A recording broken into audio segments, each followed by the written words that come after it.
This is Boxing Tickets NI in association with SB Sports in Chaco. We're delighted to be joined in our company once again by Special K, Kristina O'Hara McCafferty. How are you? I'm all good, mate. How's it going?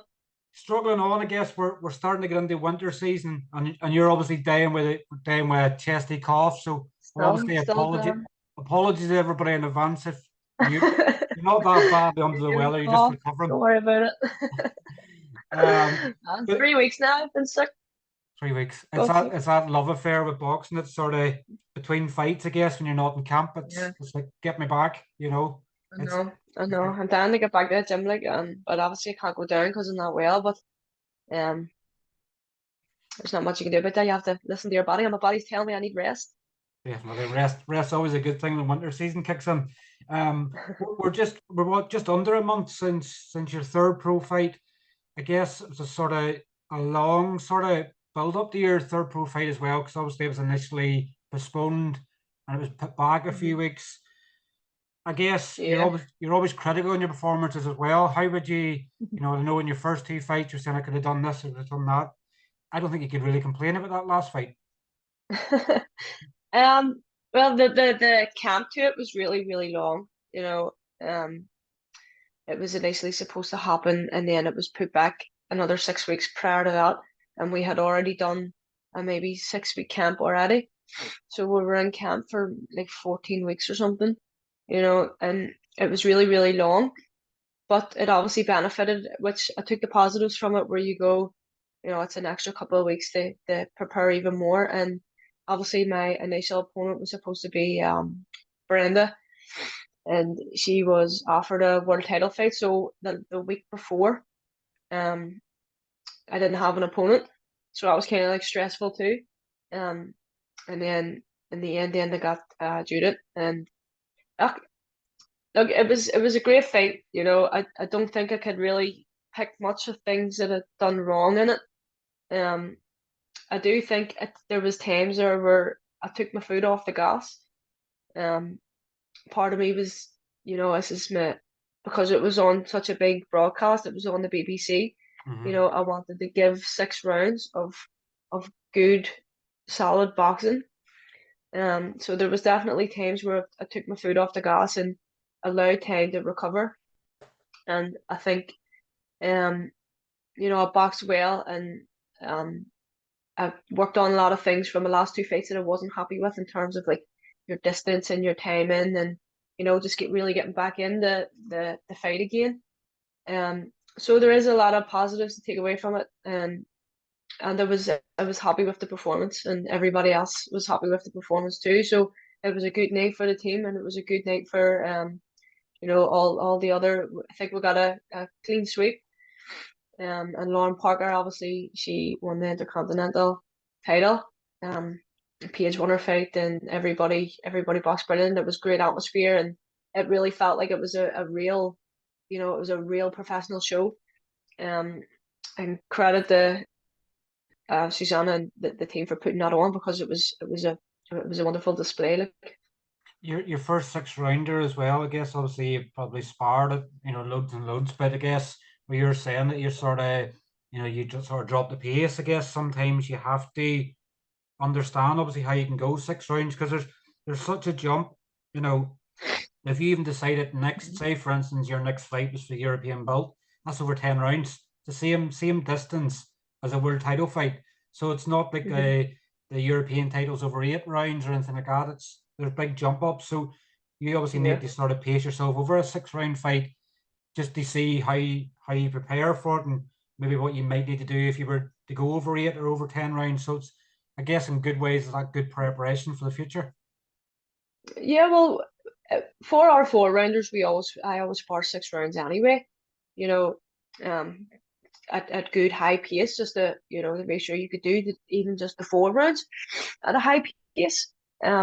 So I know me and Podrick were sparring 6, 7, 8 rounds. Me and Nicole, we were doing 8 rounds every time we were sparring. So we were more than prepared to go 6 hard, solid rounds. And that's why I think getting into the fight, I was I was I was comfortable. I wasn't under any pressure at any time, and I didn't feel like I puffed, or I didn't feel like I was. you know, getting caught up with the 6 rounds. I just let every round, took it every round as it came, and just done what I knew what to do and what comes naturally to me. I guess obviously I'd sort of Yeah. known previously, I guess, that obviously it was going to be on the BBC. Like that's hmm massive for obviously we've seen the rise of women's professional boxing over the last few years, but for the BBC to be involved, it's massive for you in the fact that there's more hmm eyes can see the talent you have. Obviously, after having a few years out of the ring and starting to build your professional profile, this is the best thing could ever happen to you being on the BBC. Like it was brilliant. Even when you watch the first two fights and then you watch the third fight, even like just the quality of the boxing was just brilliant. It's it's it's a massive thing, for going so long, for wanting to be put on the big stage, and to get that recognition finally, um, is brilliant for me and it's brilliant for the team. And we'll hope now that we can progress from it, and just maybe down the line, have it on the BBC again, and start to build ourselves up too, because there was a lot of people who reached out to me just because of being on the BBC, and it was huge. It was huge, and I just hope that we can do it again, and start to let us girls coming through, get that recognition. Does it now feel like you are a pro now that you're sort of getting a bit more, because some it's went under the hmm spotlight for some people now that people's recognize you as a professional boxer. Do you now feel like a professional because you're starting to get a bit of attention? I don't know. I don't know. I just listen. I just take it as it comes. You start to enjoy, people telling you it was brilliant and well done, and but at the same time, you have to ground yourself too, and go, this is what I'm born to do. And if I start to get caught up with all the the energy, and it may go to your head, and you may get overconfident and then start to actually not focus so much on training but focus what other people are saying about you. And obviously if it's positive, it's a good thing, but I still think you have to let it go over your head too, It's sort of like and in the just stay build up to a focused. fight, forget that they're saying it, but you don't mind it after the fight because obviously anything Yeah. it can interact with you, in the hmm build up to a fight, you don't want that sort of obstacle in your way. Yeah, it does become very overwhelming, because this was such a big bill too.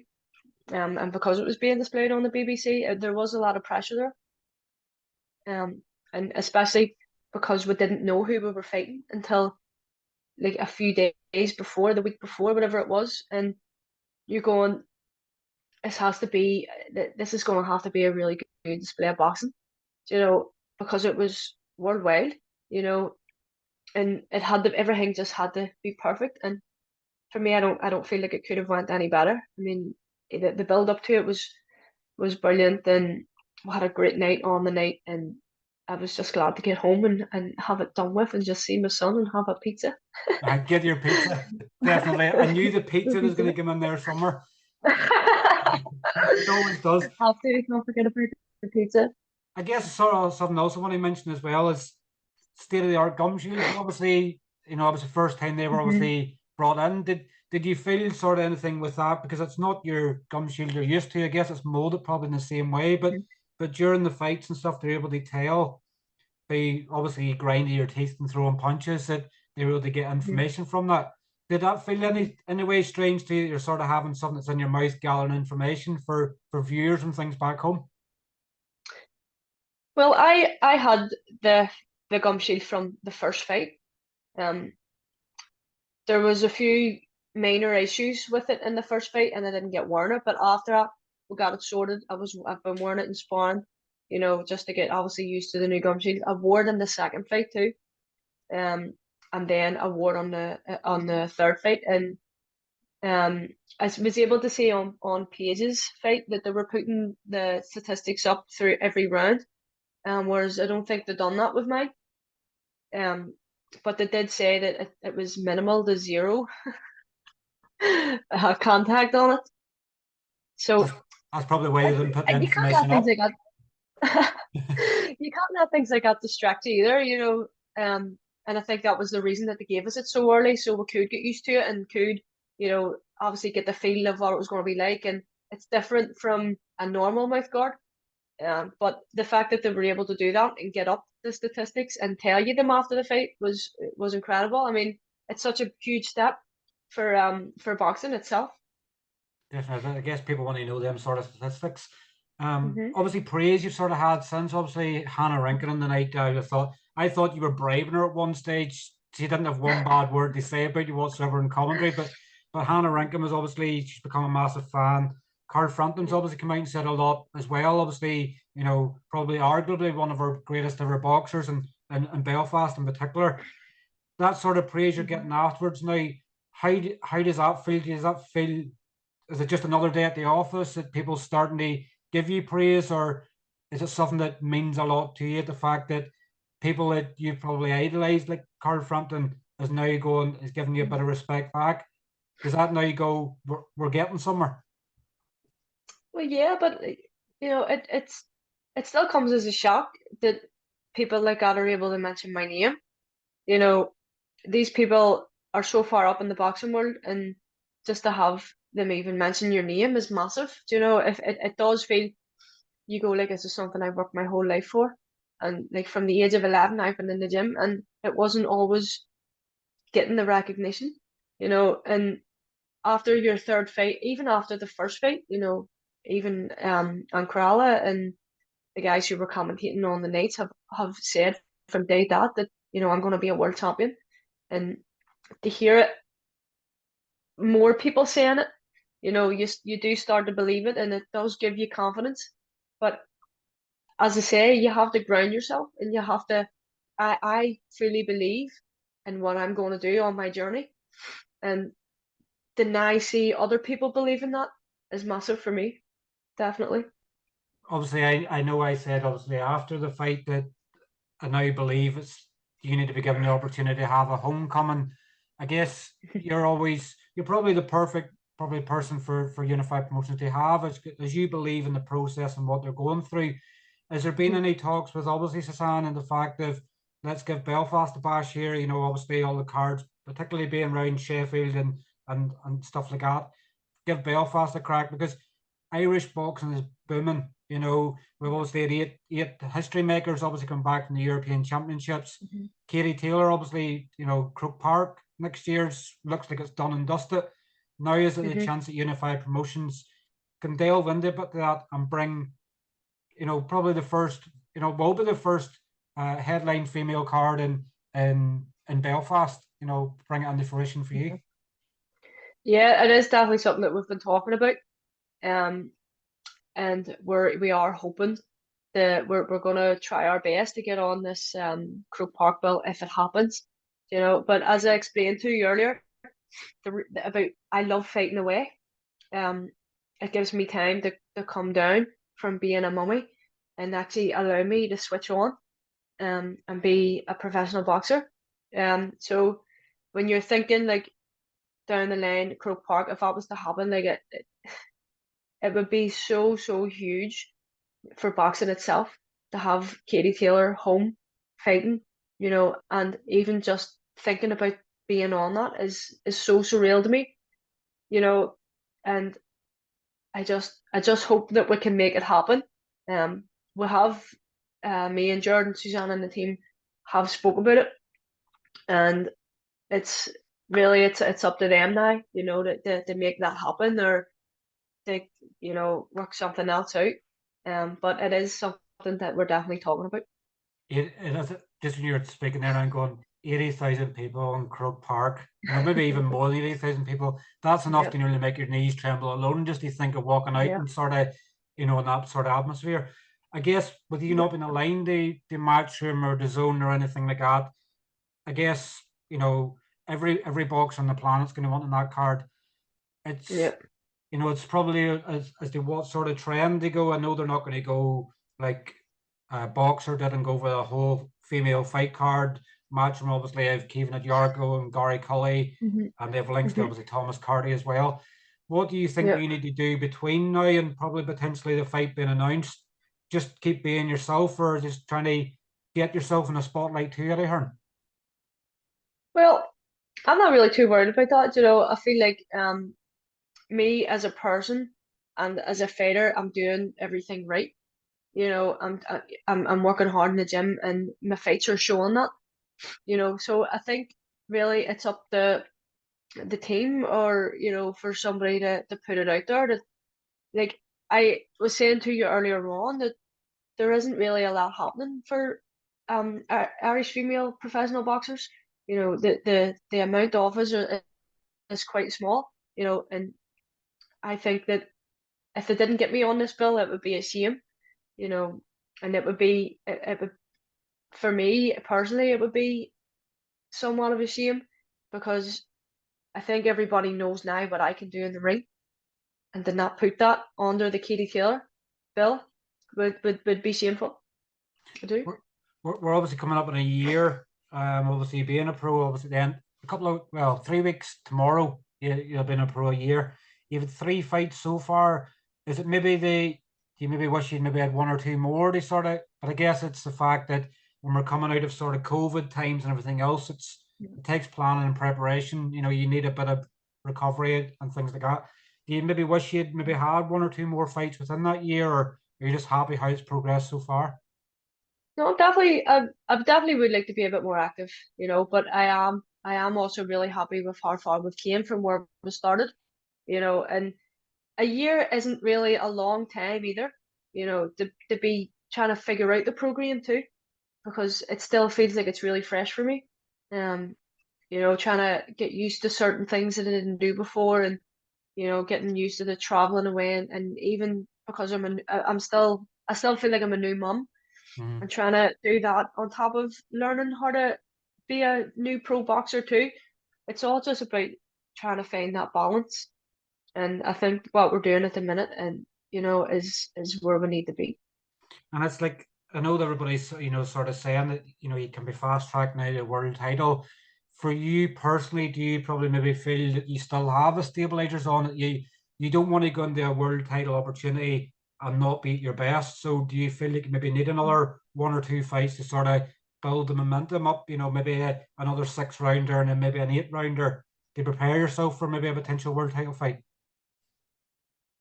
Yeah, well, I mean, you've seen it happen before with even a lot of pros over here, being fast tracked and then getting put in with somebody who's half decent and then getting knocked out. You don't want that to happen. But at the same time, I trust my team. And if they say, right, we'll have another 6 rounder, we'll have 2 8 rounders, and then we'll give you a world title shot. You know, that to me is trust in what they believe.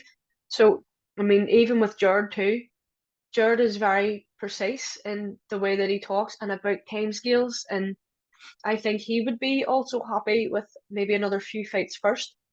Um, because as I say, I do still feel like I'm really new in the pro game. I've only had 3 fights, and as much overwhelming as it is to hear that world titles, world titles, world titles, you know, we have to do that when we're ready. And right now, at this particular time, I still have only had 3 fights, and I would like to build my own confidence a bit more Mhm. and step up another level, another couple of levels before we go for world title fights. It's So like you're only I'm young as happy well. with the team. It's not like you're Yeah, in a rush either as well. You're only 26, so yeah. it's not like you're in a rush to get there. I guess some people sort of like to rush there to go, well, I done it in such and such fights. Hmm. It doesn't have to be about that. It's about doing it at the right time so that when you Yeah. get there, you can win You're ready for it and you're rather prepared. than rather than a lucky dip sort of thing and Yeah. going, I'm taking the opportunity, but here if I don't win, I wasn't ready. You want to be ready. You don't Yeah. want to go, you don't want to have that. I'm not going to say embarrassment, but you don't want to have that feeling of defeat, knowing that I could have done better You because don't want I wasn't regrets. prepared You don't want properly. to get there and then regret taking it because you've done it too soon. Like boxing's such a dangerous sport in itself, and you have to get in at 100%. And I've said it from the very, very start. I am still not at my 100%. I'm at the 100% for where we are now. I'm doing 100%, but I still know there's so much more in me to give, and I would like to be able to feel 100% before going for world titles. As I say, I'm still working on a lot of new things, and I'm still trying to adjust to being a pro and finding balance in my life, and um, you know, and before I would please anybody else to do it, I need to be 100%. How impressed have you been recently with obviously how female pro boxing's obviously been probably brought more on the spotlight. I say obviously the Carissa Shields, Savannah Marshall, obviously undisputed. That was a whole women's card in London. You obviously Katie Mhm. Taylor back in action last week, obviously just spending. I feel like she's at that undisputed title forever. They don't think anybody's going to take it off her. And obviously then Yeah. tomorrow night you've a third undisputed fight. Within the space of what about a month, when obviously hmm Chantel Cameron, in Abu Dhabi. Is it Yep. pleasing to see so many undisputed fights and women and women's boxing and women being given now this platform, the headline and co-headline cards? Yeah, well, I mean, if you had it brought up in a conversation 10 years ago, even somewhat 5 years ago, people saying, we're going to have three undisputed title fights in the space of a couple of weeks, a couple of months, like then on, and it just shows like the platform that these girls are creating for us younger girls coming through. Um, and it just shows like the talent there, and that just through sheer determination, that how far you can actually get just by working your arse off to get there, and not giving up because it wasn't something that was recognized. Like, look how far we've came. We do have, we do have a good bit to go, you know. And I said it in my interview the other week too, after the fight. I do believe we've came a long way, but we still have a long way to go in terms of respect. I still don't feel, not by everybody, but there is still some dinosaurs who don't respect female boxing, which, if that's how you feel, that's how you feel. But I do feel that we are proving people wrong about that every time we get in the ring. The females now in the sport are we have to work so much harder, because we have so much more to prove. And I feel like the girls doing that are doing it well. Do you feel that sometimes, because like I'm nearly annoyed at the fact as well as every time there's a women's fight, everybody's mentioning 3 minute rounds, 12 12 round fights. And it's my own personal opinion that I believe currently with women's boxing as a world title fights are 10 2 minute rounds is perfect, because as Mhm. you'll know yourself, there's not that deep panel of fighters, and if you put some of the journeywomen in the 3 minute rounds, they probably get very badly hurt because they don't have the same skill level. In particular with you, where you're still learning your ropes. If you're to put Judith Hatchbold, say for instance, in for another minute in that round, that could be that minute in that round where you could do serious damage because she's not prepared with the experience. Yeah, but that's all down to matchmaking too, isn't it? If you think Mhm. about it, if you're given, if I think it's perfect where we are. I love the 2 minute rounds. They're fast, they're explosive, and they're over quickly. You get your minute rest and you're back out again, you know. And obviously, girls' bodies are different than men's, you know. So in terms of like, I'm happy with where it's at. The 10 2 minutes, you know, I think are perfect, and what you say is true. But at the same time, you gotta look at who's doing the matchmaking and who's looking out for the best interest of the boxers. Um, so I probably could have stopped Judith at any time, you know, It's all right in saying you that in know. some ways, but I guess it's one of Yeah, them where I guess yeah, if boxing was for women to go in any way, it probably have to go to 12 twos or 10 yeah. threes before it would hmm ever become 12 3 minute rounds. That's probably a long way off. Yeah, well, even given the 10 threes, that's that's still a lot, 10 3 minute rounds. And I don't know, for me, I like the 2 minute rounds, but I would. the 3 minute rounds would also probably benefit me in some ways, because I do tend to start slow sometimes, and I think that extra minute, you know, could potentially be fight changing, like for the opponent or for myself too. You know, coming to the end of the round sometimes, like we spar 3 minute rounds anyway. You know, sometimes coming to the end of that sixth 3 minute round, it's hard to even hold your hands up. You know, so it's potentially dangerous for me too, and for the girl who you're fighting, because they do seem really long. Like even over the other day at the Halloween Box Cup in Girdwood, you know, some of these kids are really young, fighting 3 minutes. You know, and you watch it, and you're going, this is really long for youngsters, you know, for kids. Um, but I'm happy. I'm happy with either or, really. I mean, I'm good to go for whatever. Doesn't matter what it is. Obviously, No. I sort of touched there a wee bit on obviously European games there, but history makers obviously once again the Irish women. It's not just professional boxing. It's Hmm. it's doing everything at the moment. Like they come away from the European games every 8 medals. Like you're Unreal. nearly running out of words now to obviously describe, and obviously you used to be part of that setup as well.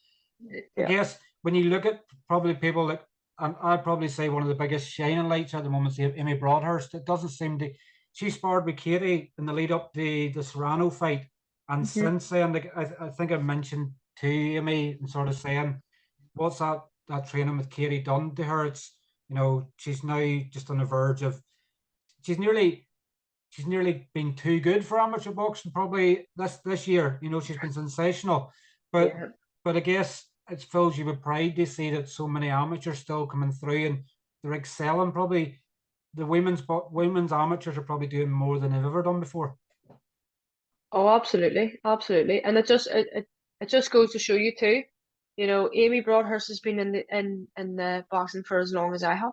You know, and to see what she has done in that time, and you know, when you I listened to a podcast the other day. It was Liam Brereton. I don't know if you know who Liam Brereton is. Um, and he was talking about things that Kelly Harrington, and Katie Taylor, and about opportunities. You know, and Amy's now getting them opportunities, which is great to see, you know, because she's such a lovely girl, and she's, I don't know, watching her now as like actually matured, you know, and their strength and their power. She's a woman now, you know, and she's ticking all the boxes. She really is, and that was a real strong team that they sent away, you know, and we came back with 8 medals, and that's phenomenal. So massive clap like to everybody on the team, because it was very well done And for for women. it could easily have been all 10. Like the obviously the other two Yeah. missed out, lost out in split decisions. So it Hmm. could have easily have been every single one of them coming home Hmm. with a medal. But I guess it's a Yeah. team effort, as you'll know as well from that as well. It's what others can do to help. Like even the ones that didn't medal, they played their part in Yeah. helping the rest of the team. And if Absolutely. whenever they had their team meeting before they went away, they would have never imagined coming home with 8 medals. So it's testament to everybody Yeah. in the team that. And then let's face it, that experience that the others have gained when it comes to the next time around, they'll be obviously bringing medals home. It's coming through that experience and levels. Hmm. Yeah, well, there was a load of experienced girls on the team too. So, you know, like Amy Broadhurst has been around forever. Um, so has Carly McNaull, and you know, even Caitlin Frars. I think she medaled, was it World or Europeans as a youth. You know, and now she's doing it at senior level too. Which is great to see, because then that's where you see the progress, and that's where you see, just through the hard work, you know, how you're able to stay on them train tracks. But listen, the team done amazing, and Amy Broadhurst as well. You said there about how much it brought her on being over Sparring McCady. You know, that would have that's all of our dreams to go and do that. You know, to go and be a part of a fight that was so big, and the experience that she would have took away would have been mind blowing. You know, and I think Katie and Amy were already pretty good friends anyway. Mm-hmm. Um, but that definitely would have filled her with confidence. You know, she's inspired the best in the world, undoubtedly the best in the world, male, female, whatever you want. And she prepared her for a Serrano fight. You know, what can you say about that? You know, That's crazy. unreal. I guess obviously finally, obviously I'm seeing the Zoom counter obviously ticking down here as it always does. When do you obviously hope to be back out next? And is there anybody, I guess you're not going to be out again this year, you know, with just over a month after this year. When are obviously Unified Promotions hoping at getting these back out again? Has there been talks of the next card yet? Oh, we've been touching base from the last fight, um, and there is talks that there's something building up, and now there's nothing confirmed with dates or anything. Um, if this Croke Park bill happens in March or April, are they talking now? I think I think they're I saying read it somewhere the other day. April or May. I think they're April or looking. May. Well, it would be nice that if I was to get on that bill to have one before that. Um, I'd say two would be a push, you know, but I would like to be on a bill before that. But look, I don't know. All I know at the minute is that they're working on another one. I guess I don't want to be too repetitive, I guess, in some ways, but obviously for yourself and Kate Radomska, you know, we're only just past 21 years there of the first license, obviously, fight, obviously Alana and Mhm. Katie. Yeah. You know, so they rank 21, 22 years on, potentially obviously two females going at it for an Irish title at Croke Park. That sells it the Eddie Hearn alone there. You have two Irish females that will go at it for an Irish title. You know, I Mhm. guess it depends on obviously I know Kate hasn't come back to winning ways yet, but not to obviously go over old ground because I know previously you said you're interested, but if that's what it takes to get Croke Park to happen, I'm sure Kate would want that too. Yeah, I mean, look, we would both be foolish not to take the fight. You know, at the end of the day, we would be making history. You know, to have that first ever female Irish title fight in Croke Park under the Katie Taylor and a lot of the other girls and guys too. I think it would be a shame if the fight wouldn't happen just for the sake of the Irish title. Um, but if we're going to get on the bill, we're going to do it with or without Kate. But it would be a massive opportunity for the both of us to make this history, and it's something that would seriously need to be considered. Because just picture it, you know, the first ever female Irish title fight. It, it's it, it's history. It's history. Mhm. And everybody wants to create their own legacy, whether you win or you lose. Everybody wants to create their own legacy, and for me, that would be the biggest thing right now that I could think of for my career is the fight on that bill for the Irish title under Katie Taylor. And Or even a European I would title. like to think that's Kate's too, even a European, but I mean, I would love an Irish title. Um, but as I say, if I'm going to get on the bill, we're going to do it with or without Kate. Um, but I do think that that would be perfect for the both of us. Definitely would. You Well, know. look, obviously, I'll thank you once again. I think I've had you between this recording and obviously having the chat beforehand. I think we've been on for about an hour. I'm not sure if you're fed up speaking to me yet or whether I'm fed up speaking to you, but I'm sitting on my son's tiny chair, so my back's a bit sore. but obviously I know it's been a wee bit since we've caught up, but it's been obviously great to obviously catch up with you, obviously post fight. We hope obviously you're back to feeling 100% very soon. And obviously I'm sure you'll look forward to Christmas as well. Obviously it's one time a year you don't have to worry about making weight and it's eat as much as you want. Well, you never know if we're having a fight if we have a fight in January, February, March, and you can't. Mm. It's just about now knowing and just looking forward to the next one. Although I'm just itching to get back into training, obviously because I've been sick, I haven't been able to train. Um, so as soon as we're back in the gym and feeling good again, then I can enjoy Christmas. Right now, I'm looking going. I haven't trained in 3 weeks, and I don't even deserve to have a Christmas dinner. Exactly. Feeling sorry for myself. But listen, it was lovely catching up with you once again, and I'm sure we'll catch up Yeah, with you very, very soon, absolutely. Kristina. Absolutely. Thanks for having me on. Not a problem. Cheers. Take care. All right. Thanks. Adios. See you Bye-bye. later. Bye-bye. Bye bye. Bye.